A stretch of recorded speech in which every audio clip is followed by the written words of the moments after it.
Now we proceed with the second preface of Kant's critique of pure reason. As we recall in the first video, we talked about Kant's critique of pure reason as having two prefaces, right? So in the last preface, the first preface, he ends with brief remarks regarding some errors, right, in the printing of the book. So we will not dwell in those details. Let's just proceed with the first paragraph of the first preface, of the second preface. And here he basically makes a big conditional. Okay, what do we mean by that? Let's just read the text for itself and you will understand what I'm talking about.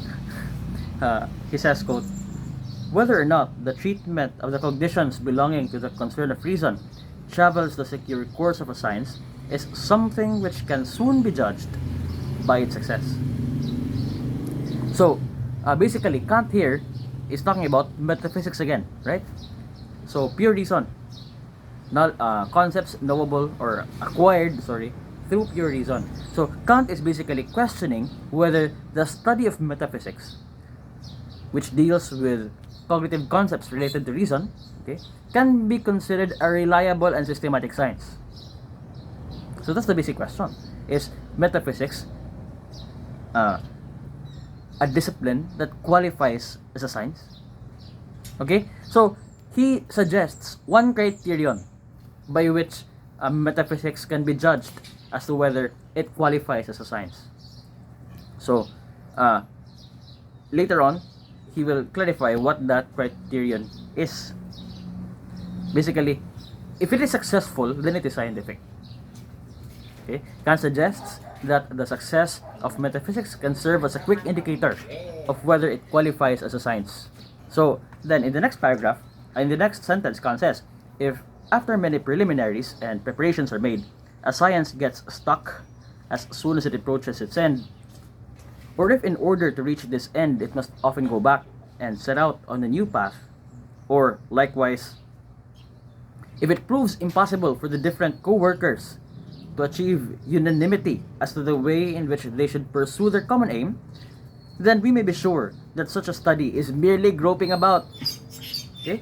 That it is still far from having entered upon the secure course of a science, and it is already a service to reason if we can possibly find that path for it, even if we have to give up as futile much of what was included in the end previously formed without deliberation.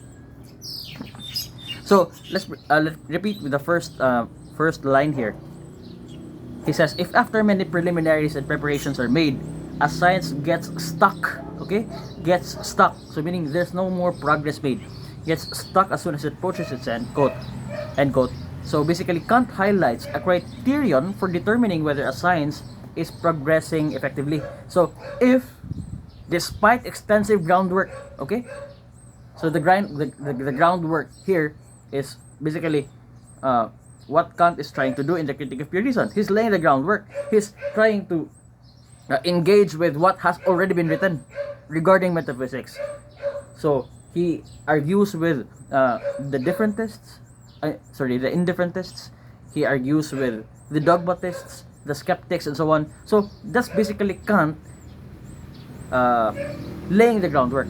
So Kant highlights a criterion for determining whether a science is progressing effectively. So if despite extensive groundwork, which he is already doing here, a scientific discipline faces obstacles or stagnation, okay, when it nears its objectives, it may not qualify as a science.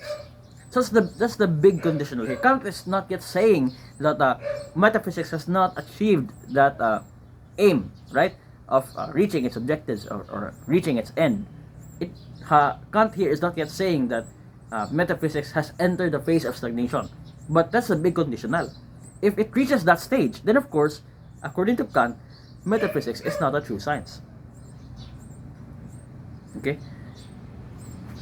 So, in the next line, he says, quote, or, if in order to reach this end, it must often go back and set out on a new path. So, basically, Kant notes that if a science frequently has to go back, meaning has to backtrack or change its methods in order to reach its goals, then it indicates a lack of stability, right, and coherence. So there's a lack of stability and coherence in that very science or in that discipline, right?